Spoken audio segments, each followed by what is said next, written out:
Hey everyone! Welcome back to Life in Progress. Ang bilis ng panahon. Eto na, ginagawa ko na ang 10 best life lessons ng 2025. Hindi ko alam saan nagpunta yung oras. Ang bilis na nangyari. Paulit-ulit ako, Anjali, slow life, slow life, slow life. Pero nasaan? Where is it? I don't know. That's why, number one lesson is time is the real currency. Money can be made again, but moments with people you love can't be bought back. Iba-iba yung interpretation nito. Depende sa tao. For me, time talaga. Alam ko, we come from different backgrounds, different jobs, different problems.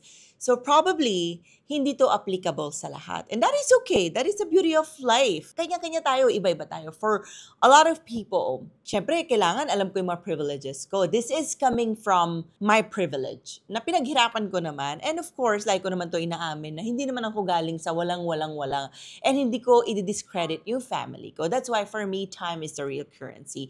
In 34 na ako, I live away from my mom and my family. I'm alone in Madrid. So, very important na yung time para sa akin. For example, kahapon may nag-invite sa akin pumunta ng isang event. Sabi ko, may bayad ba? Because time is the most important asset for me. Sabi ko, kung walang bayad, I won't go. Kung may bayad, gagawan ko ng oras. Sabi nila, wala pong bayad. Sabi ko, sorry, I'll pass. Next time na lang. Pag may bayad na. So for you guys, ano ba yung real currency nyo?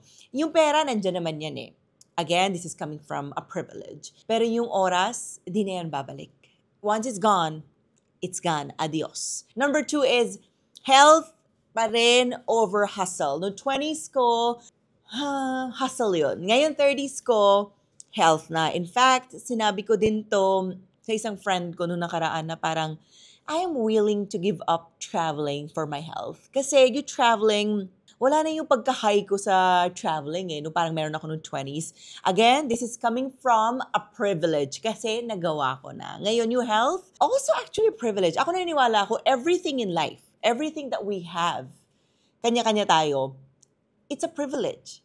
Life itself is a privilege kasi ibang tao din na nagigising, di ba? And that's the reality. Hindi natin kailangan i-sugarcoat yun. Yung privileges na meron ako, wala yung iba. Yung privileges na meron sila, wala ako. No amount of success is worth it if you are running on an empty body, mind, and of course, sama ko na din dyan, yung soul. What's the point of hustle, work, money, success, material things, lahat to, luxury, kung wala ka namang good health to enjoy these things, di ba? Nag-work ka buong buhay mo, kumain ka na kung ano-ano, gumamit ka ng kung ano-anong substances to survive, or kung ano naman yung vices mo or bisyo mo, then what? Magkakasakit ka lang? Parang, di ba, it doesn't make sense. It doesn't add up to me. Hindi nagmamath yung gusto kong mangyari dun sa math na yon. So the best way to handle it, for me, always choose your health. Diba yung travel nga, recently may nabasa akong study ng Harvard. It destroys your body parang daw 1,000 cigarettes sa 1 week. Parang ganun. So parang nawindang ako. Sabi ko, shucks, ganun pala yung effect nun, di ba? But I'm not telling you to not travel. Alam ko, season din yan ng life. What I'm trying to say is, even when you're traveling, always protect your health. That's it. Number three is, silence is powerful. Not every opinion needs your reaction. Hindi kailangan mag-rent ng mga tao libre sa utak natin. Hindi ako papayag. Bahala kayo either online or in real life. Your opinions are not valuable if wala naman yan ambag sa buhay ko. But if may ambag yan sa buhay ko, nakakatulong yan sa akin, kumita ako ng pera dyan, mag-improve ako as a person, may dagdag yan sa growth ko, yes, I'll accept it. But if yung opinions na yan, okay lang ka mag-aasawa, bakit wala kang asawa, bakit wala kang anak, baka mamatay ka mag-isa, sino mag-alaga sa'yo pagtanda mo? I don't need it and I don't want it. Kasi mama ko na yung nagsabi, wala kang magagawa hanggang hindi mo oras. Believe in your journey, enjoy your life, go out every single day to work, create opportunities for yourself, ask people to give this to you, do that, do this. But hanggang hindi mo time, enjoy your life, go ahead, wherever you want to live your life. Next one is saying no is a form of self-love. Ilang beses ko na to inulit, guys. Feeling ko every other month meron akong episode na nakafocus dito. Kasi ito yung gusto ko matutunan ng community ko. Ito din kasi yung parang strength ko as a person. Boundaries. Protect your energy and attract the right people and opportunities. Hindi tayo pwede pumatol sa lahat ng bagay. Hindi tayo pwede pumatol all the time sa bare minimum. Naiintindihan ko, pag nag-start pa lang tayo ng life natin, kailangan natin pumatol sa bare minimum, sa mga nagmamaltrato sa atin, but always with boundaries. Pinagdaanan ko din yan. Nag-kiss din ako ng asses ng clients, nakisama din ako sa mga taong ayoko, kasama yan. But, gawan nyo na privilege yung sarili nyo, na darating yung one day, ayaw nyo na, you're done. Now, after 14 years in the business, I don't wanna kiss people's asses. If ayoko sa'yo, ayaw kitang makawork. If ayoko sa mga ginagawa mo, ayaw kita makawork. If hindi ako nagmamatch sa principles mo and values mo, ayaw kita makawork. Because I've already done the work. Nagtiis na ako, nakisama na ako, napagod na ako, na-drain na ako, and hindi ko na yun uulitin. This applies sa life, sa work, sa business, sa career, everywhere. Especially sa friendships. Minsan kasi, we don't say no to people. Ilang beses ko na shinare tong story na to. I recently, parang nag-cut off ako dun sa isang person na sobrang sama na ugali. I was like, I'm sorry, hindi tayo nagmamatch ng values. Kahit 18 years na yung friendship natin, I don't want this, and I'm not gonna tolerate this. Adios, ciao. Next time na lang. Ayoko. I just disappeared. No explanations because my peace is more important. Same with opportunities. Huwag tayo yes ng yes ng yes ng yes. Again, I've said this so many times. Nakarating ako sa kinalalagyan ko ngayon because I've said a lot of no, no, no, no, no, no, no in my life. And I will continue to say no, no, no, no. Kasi kung hindi naman nagmamatch sa akin and nasa stress lang ako, I don't want it and I don't need it. I'd rather have 3 clients na mahal ako, sinusuportahan ako, pinoprotektahan ako, and yung mga naniniwala sa akin. Kaysa meron ako 10 clients na buisit sa akin, ayaw sa akin, naniniwala sa akin, nagtitipid, parang inaano lang kami, di ba? Iniikot-ikot lang kami, ganyan. I don't want it and I don't need it. Life is short and long at the same time. Favorite line ko yon. Short kasi 34 na ako. Parang kamakailan, 18 lang ako. Kamakailan, 21 lang ako.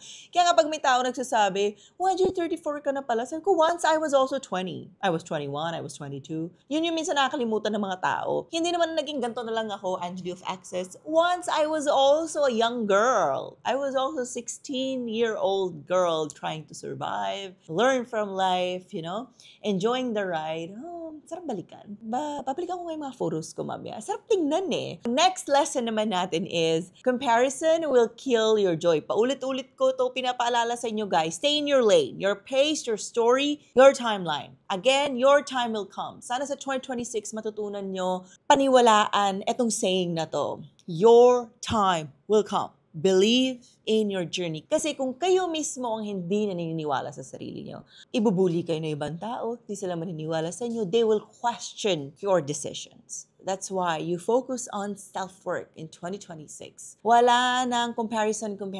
My garden, my life. Dito lang ako sa garden ko. I-water ko to. Kung sisilip ako sa ibang gardens, because I want to get inspiration. I just want to have a look. Ano ba flowers meron doon sa garden? If sisilip ako sa ibang garden, just for inspiration. Titingnan ko, ano ba merong flower sa garden na yun? Anong color yun? Okay, anong type of yellow yun? Ganon. Anong type of red yun? Anong kulay yun? Remember, even yung kulay, iba-iba yan. And I've also learned, iba-iba din ang tingin ng mga tao sa kulay. Yung yellow, hindi lahat ng tao yellow ang nakikita. That's why comparison is self-disrespect for me. Paminsan-minsan ginagawa ko din naman yun. Parang ako, ay, nagpipilaris din naman ako. Bakit siya? Ganyan, ganito, ganyan. Tapos realize ko, paano ko nako-compare yung sarili ko sa isang tao di ko naman kilala. Hindi ko naman alam ano pinagdaanan niya bago siya nakarating dyan. Bakit mas magaling siya mag-Pilates? Superficial example lang. So before we compare ourselves, let's give credit muna sa atin. Just tap ourselves na, you're doing a good job. So when people ask me, Angeli, how do you stay motivated? I am not motivated. I am disciplined. I focus on discipline instead of motivation. Kasi yung mga nakikita ko sa TikTok, your daily motivation, mawawala yan eh. But when you are disciplined, hindi ako mag-compare. Mag-workout ako every day. This is my routine. This is my life. You won't have time. Focus on your goals, your life, your vision, your body, your health. Guys, trust me. Wala na kayong oras sa gabi. Kaya nga minsan tinatanong ko, ito si Jen, yung nag-shoot ng videos ko. May oras ka ba tumingin ng profile na iba pagdating ng gabi? Wala, tulog na kami. Kunyari, after namin mag-shoot ng videos, mag-drive ako ng Cavite, mag-drive siya ng Bulacan. Wala, nasa tingin nyo, uuwi ako mga 10:30, may time pa ako magkalkal na. Anong ginawa ng gantong artista? Anong ginawa ng gantong vlogger? Wala na. Tulog na kami, dire-diretso. Bukas naka-alarm na kami ng 7. Tapos work na naman, look for opportunities na naman. Ganon, sana next year, ganon tayo ka-obsessed sa goals natin. Wala na tayong oras mag-compare. Talagang mag-work, rest, and of course, enjoy. Hindi pwede makalimutan yung enjoy life. Diba? There's a thing called life to enjoy. Relationships are mirrors. Who you spend time with often reflects how you see yourself. Kaya di ako naniniwala pag may tao nagsasabi, hindi ko alam na ganito pala yung kaibigan ko. Hindi ko alam ganito pala yung magulang ng kaibigan ko. Hindi ko alam ganito, ganyan. BS. Di ako naniniwala. Yung mga ka-work ko nga na hindi ko nakikita araw-araw eh. I took the time and effort to know them. Yung important information. Parents nila, saan sila nakatira, ano ginagawa ng parents nila, ano previous job nila. Because hindi nag-exist yung relationships kapag hindi natin alam yung basic information. Kahit nga yung driver ni Jen, si Sir Jason alam ko ilan yung anak, yung asawa. Kasi may conversations na nangyayari. Unless ikaw yung taong literally punta ka lang, phone ka lang, di ka nakikipag-usap kahit kanino. So when people say, hindi ko alam ganito yung ganyan, di ako naniniwala. Hindi, that's a lie. We always know yung mga people na sinasurround natin. Lahat na bisyo nila, somehow nalalaman natin. Hobbies nila, interest nila. Kasi paano tayo magkakasundo if hindi natin alam yung mga bagay na yun? Kasi ako, my first rule in friendship, kapag gumagamit ka na any type of substance, or smoker ka, or sobrang heavy drinker ka, I'm sorry, I can't be your friend. Hindi talaga pwede. Yung nag-workout, medyo naintindihan ko yun. Medyo naintindihan ko na yun. Hindi lahat pare-parehas ng time na meron na available in a day. And hindi lahat priority magka-abs. Ako kasi priority ko yun That's one thing that keeps me on track sa pag-workout ko. Pero naintindihan ko, hindi lahat na tao ganun. Pero yung mga bisyo, no, sorry, I cannot be your friend. Kahit ano pa yan. Mag-reflect sa akin yun Mag-mirror sa akin yun pag if may nakaalam. I used to have a friend, mahilig siya maging third party sa relationships. I unfriended her. I was like, I'm sorry.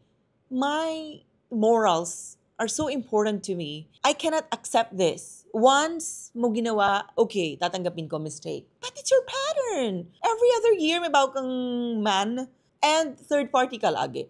I told her, I'm so sorry, I cannot support this and I have to move on. Adios, ciao. Hindi na kami friends. And I don't want to surround myself sa mga ganong environment. Kasi baka maging ganon din ako, mamawire ko yung brain ko na it's okay to be like that. Diba? I never judged her, buhay niya yon. But I just need to parang ilabas yung self ko sa mga ganong scenarios. Failure. Maraming takot dito. Failure is your data. It doesn't mean you're not capable. It means you're still learning, growing, and progressing. And of course, trying. When you fail, huwag niyo masyado damdamin, parang katapusan na ng mundo. I'm not saying kimkimin niyo, grieve, but move on. Kasi meron ka ng data ano yung hindi nag-work, ano yung pwede mo ayusin. Ang nakakatakot is regret.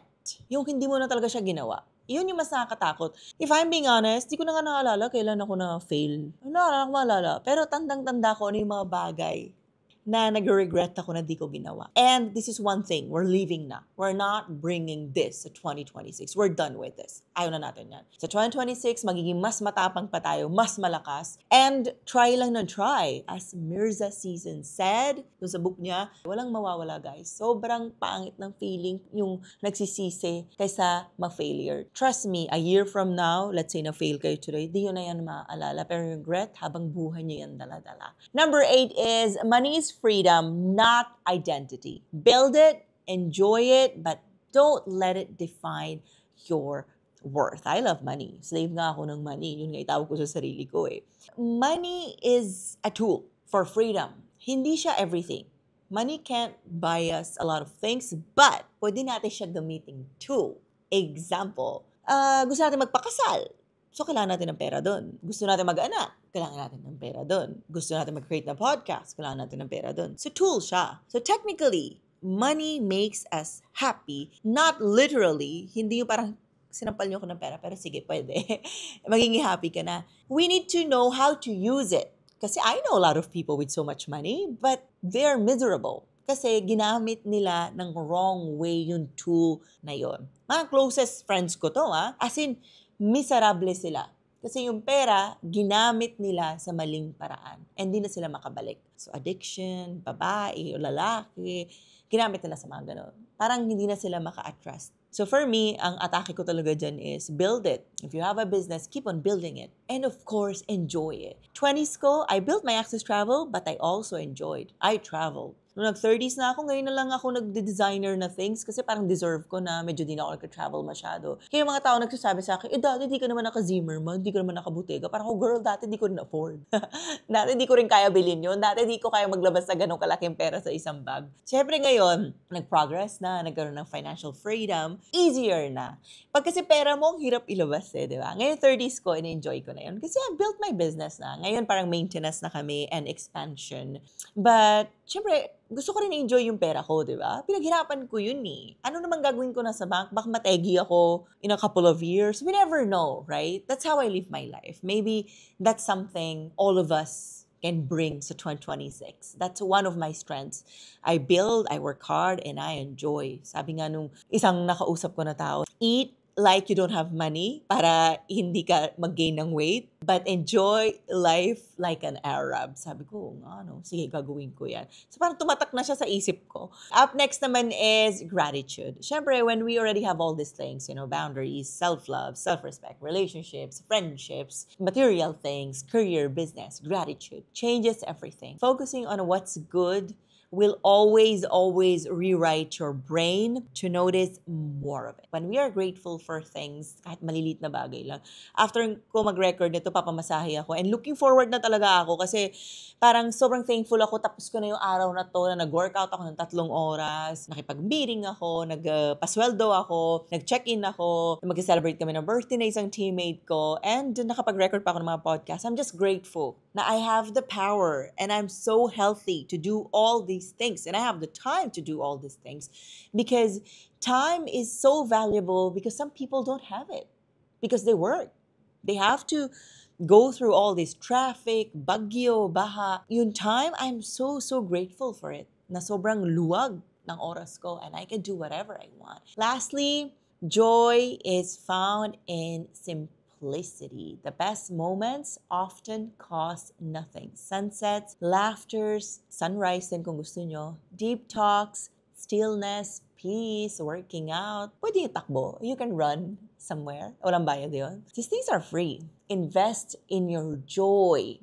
And you don't have to do grand things. Every day, find something that you enjoy, that you love, and it's beautiful. Maybe yun yung secret ko sa life. I can find joy kahit sa pizza lang. I can find joy kahit sa kape lang. Kahit sa pagbabasa lang, sa pag-workout. Kasi ako, I love my life. And I'm so grateful. That's all, guys. Thank you so much for listening. I wish everyone happy 2026. Sobrang bilis. Medyo na-hurt ako kasi patapos na yung taon and ang daming good memories. Hopefully 2026 will be also good. Please also share your lessons and don't forget to follow us on Instagram at Life in Progress PH, on TikTok, Life in Progress Pod. My YouTube is Angeli Dub and my Spotify is Life in Progress by Angeli Dub. That's all, guys. Bye. Ciao. Adios.